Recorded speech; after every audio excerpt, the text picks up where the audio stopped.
दोस्तों, रूस और यूक्रेन के बीच युद्ध के 1519 दिन हो गए हैं, जबकि मध्य पूर्व का युद्ध बंदी का समय जो 2 हफ्ते का था वह समाप्त हो गया है और नए युद्ध बंदी के लिए जो वार्तालाप होने वाला था इस्लामाबाद में, वह नहीं हो रहा है। सबसे पहले संक्षिप्त में देखें कि रूस यूक्रेन के बीच में क्या हो रहा है। तो दक्षिण में जहाँ तक जापोरिजिया की बात है, कोई परिवर्तन नहीं। उसे सटे हुए क्षेत्र निप्रोपेट्रोवस्क के उत्तर पश्चिम क्षेत्र में रूसी सैनिक थोड़े से आगे बढ़े हैं अलेक्जेंड्रोग्राद की तरफ।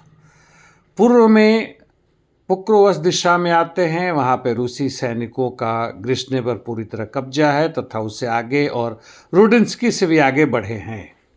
और उत्तर में शाखो दुब्रुपिलिया क्षेत्र में रूसी सैनिक थोड़े से आगे बढ़े हैं, जबकि कॉन्स्टांटिनिवका क्षेत्र में रूसी सैनिक लगातार इल्जी नोवस्काया और ब्रेस्तोक से कॉन्स्टांटिनिवका की तरफ बढ़ रहे हैं। उसके अंदर भी लड़ाई जारी है। सोलेदार से रूसी सैनिक मिंकिविका पर फिर से कब्जा करके उसके आगे बढ़ रहे हैं तथा सिवर्क से भी वह जाखिदनी और राय ओलेक्जांद्रिवका की तरफ बढ़ रहे हैं, जहां से वह स्लावियांस की तरफ आगे बढ़ने का प्लान कर रहे हैं।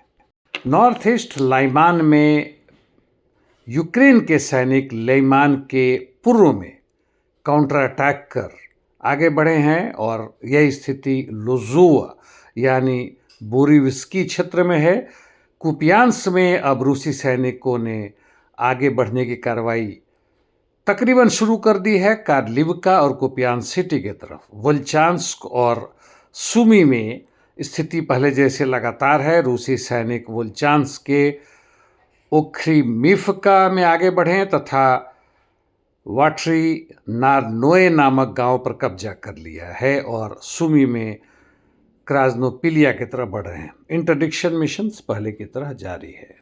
अब मध्य पूर्व में आते हैं, जहां तक हिजबुल्लाह की बात है, उसके खिलाफ आईडीएफ ने सीज फायर को तोड़ा, उसके शर्तों को तोड़ा, फिर से बमबारी की दक्षिण लेबनान में और आक्रमण भी किए ग्राउंड पे। और बदले में हिजबुल्लाह जो पिछली बार 1 वर्ष पहले जो हुआ था, अब वह नहीं रहा। उसने भी काउंटर अटैक किए हैं, दोनों तरफ से, हवा से भी, जमीन पर भी। और यह एक कुछ नया दिखाता है। गाजा पट्टी, वेस्ट बैंक, ईस्ट जेरूसलम की स्थिति वैसी ही है, उसमें कोई परिवर्तन नहीं आया है।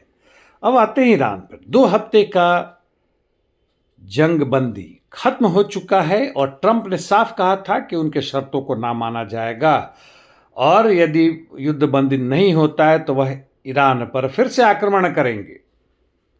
और इसलिए इस्लामाबाद की तरफ काफ़ी बड़ी नज़रें थी, हर धड़कन उस तरफ था, लेकिन वह असफल हो गया क्योंकि ईरान के प्रतिनिधियों ने वहां जाने से मना कर दिया।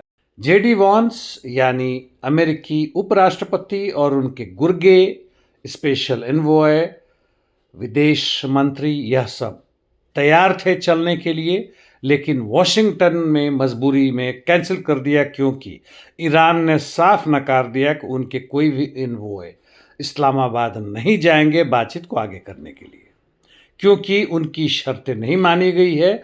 युद्धबंदी के आधार को तोड़ा जा रहा है और अमेरिका ईरान के क्षेत्रों, उसके पोर्ट से आने जाने वाले जहाज़ों के खिलाफ ब्लॉकेड कर रखा है, खासकर ओमान गल्फ में।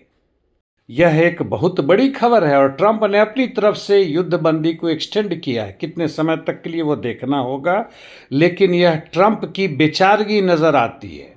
उनका टैक्टिकल स्ट्रेटेजिक जो भी फॉरेन और मिलिट्री पॉलिसी है वह अधर में लटका हुआ है। इसमें कोई आश्चर्य नहीं कि वो दोबारा आक्रमण करेंगे, लेकिन अभी के हालात में जिस तरह से IRGC और यहाँ तक कि हिजबुल्लाह ने भी अपने पुराने तरीकों को छोड़ दिया है, वह उनके चेहरे पर थप्पड़ है। एक मजबूरी में दिखाने की कोशिश की जा रही है अमेरिकी मीडिया द्वारा कि ट्रंप के जो भी सीज फायर के प्रस्ताव जा रहे हैं ईरान को, उसका ईरान जवाब नहीं दे रहा है। तो इसको इस रूप में देख रहे हैं या दिखाने की कोशिश कर रहे हैं कि ईरान इन प्रस्तावों को या उस पर बातचीत करने में असमर्थ है। कारण स्पष्ट है कि वे लोग एक मत नहीं हैं, यानी ईरान के नेतृत्व, चाहे वह सिविल हो या मिलिट्री हो, उनके बीच कहीं न कहीं से कुछ गड़बड़ी है और उनमें फूट है और अमेरिका उस फूट को बढ़ने का इंतज़ार कर रहा है। बकवास है।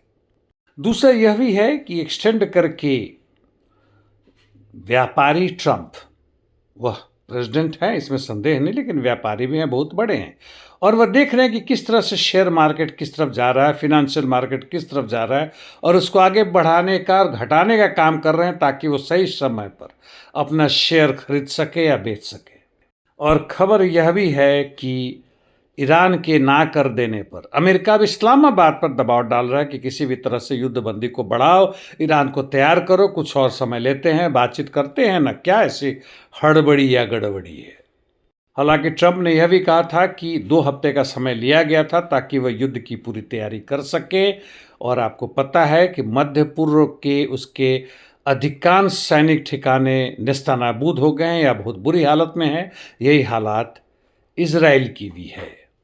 अमेरिकी बादशाहत, साम्राज्यवादी नीतियां वैसे चट्टान से टकरा गई हैं जहां से वापस आना लाजमी है।